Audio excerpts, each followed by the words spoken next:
Behavior therapy focuses on the principle of behavioristic learning theories in order to change the maladaptive behavior. This is the definition of behavior therapy, students, and इसमें आप लोगों ने पिछले साल class 11th में classical conditioning और instrumental conditioning की theories पढ़ी थी। आपने उसमें देखा था कि बिहेवियरिस्ट मानते हैं कि हमारा रिस्पॉन्स किसी भी स्टिमुलस पे बेस्ड होता है। इस पर उन्होंने एस कंडीशनिंग और SR कंडीशनिंग पर फोकस किया था। ठीक, तो अब हम देखते हैं कि इसके अजम्पशंस क्या हैं। Present is more important and present is to be treated. This point is कि we focus as a behaviorist, we focus on the present. जो भी गलत चीज़ें, सेकंड पॉइंट इज जो गलत चीज़ें हमने सीख ली हैं उसको ठीक करना, and all the things which we have learned wrong can be unlearned according to behaviorist. Then the third point is कि कोई यूनिफाइड थ्योरी नहीं है, कोई एक तरीका नहीं है किसी भी इन सारी चीज़ों को ठीक करने का। Okay, different techniques are use to treat different disorders based on the symptoms. Okay, now we are going to discuss about the methods used in behaviour therapy. First is behaviour analysis. In behavior analysis, the person is interviewed or on the basis of the interview taken, उसमें जो भी faulty behaviour है उसको identify करते हैं, plus वो भी factors identify करते हैं जिसके कारण ये माल अडाप्टिव बिहेवियर एक इंडिविजुअल ने सीखा है और कौन से ऐसे।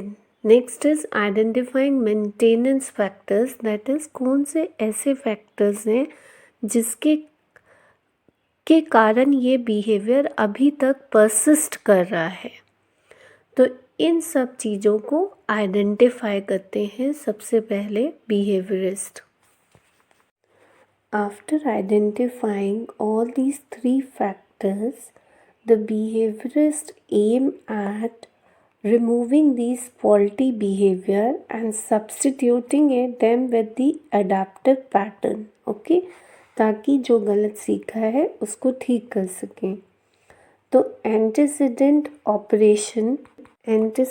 Operation refers to removing the cause और कॉन्सिक्वेंट ऑपरेशन में रीइंफोर्समेंट दिया जाता है ताकि ये बिहेवियर बार बार, या अगर हम चाहते हैं इंक्रीज हो तो हम पॉजिटिव रीइंफोर्समेंट देंगे, and if we want that behaviour should decrease then we will give negative reinforcement according to the problem. Okay students, now let's discuss the techniques used in behavior therapy. The first is reinforcement. It is anything which can increase the probability of the response to occur, okay, or even decrease the response to occur. In this, if we talk about positive reinforcement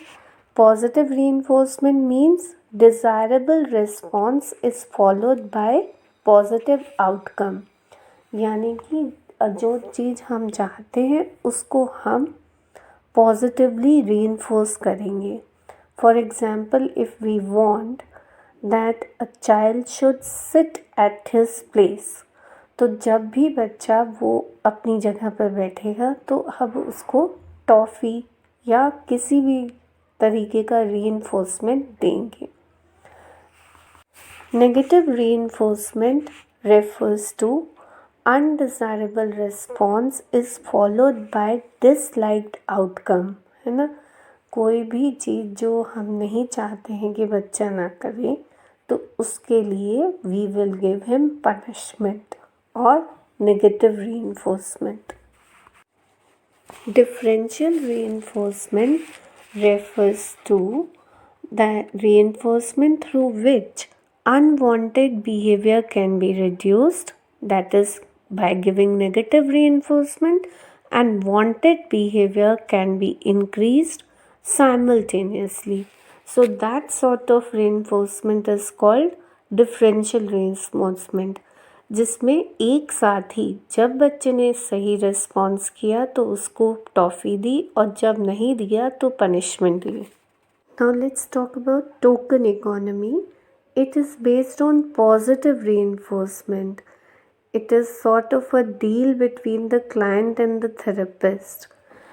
And in this, a token is given as a reward every time a wanted behavior occurs, which can be collected and exchanged for a reward.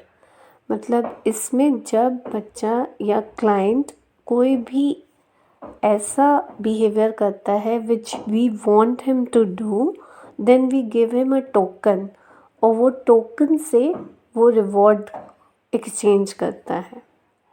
Modelling, as you all know, refers to observational learning.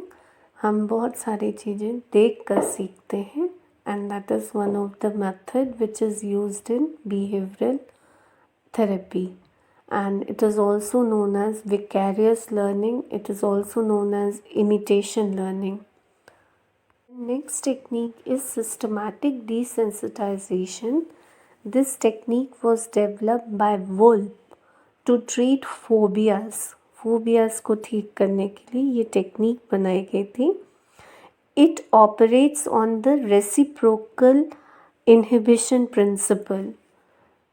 सबसे पहले will understand what is reciprocal inhibition principal.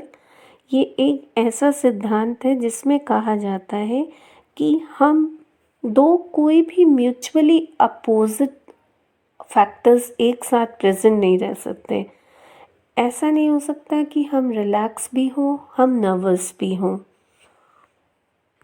According to this technique, the client is given training to tolerate greater level of anxiety by keeping him relaxed. In systematic desensitization, we follow various steps. First is the client is interviewed, okay, and is asked कि किस हद तक डर लगता है आपको, okay. And with the client, the therapist prepares the hierarchy of anxiety provoking stimulus with the least anxiety provoking stimuli at the bottom. And then the client is asked to stop thinking of the situation if tension is felt. मुझसे hierarchy बनवाते हैं कि कहाँ तक आपको डर लगता है कोई भी चीज़. जैसे ऊंचाई से किसी को हाइट का फोबिया है तो कहाँ तक, सेकंड फ्लोर तक डर लगता है या थर्ड फ्लोर तक डर लगता है. इस तरीके से he is making hierarchy with the therapist. और वहाँ पे क्लाइंट को स्टॉप करने के लिए कहा जाता है जहाँ पर उसको एक्सट्रीम टेंशन हो रही होती है. And the client gets systematically desensitized to fear afterwards, after the training. Aversive reinforcement. It establishes relationship between undesirable behavior and aversive consequences. It is based on negative reinforcement. That's complete our topic, behavior therapy.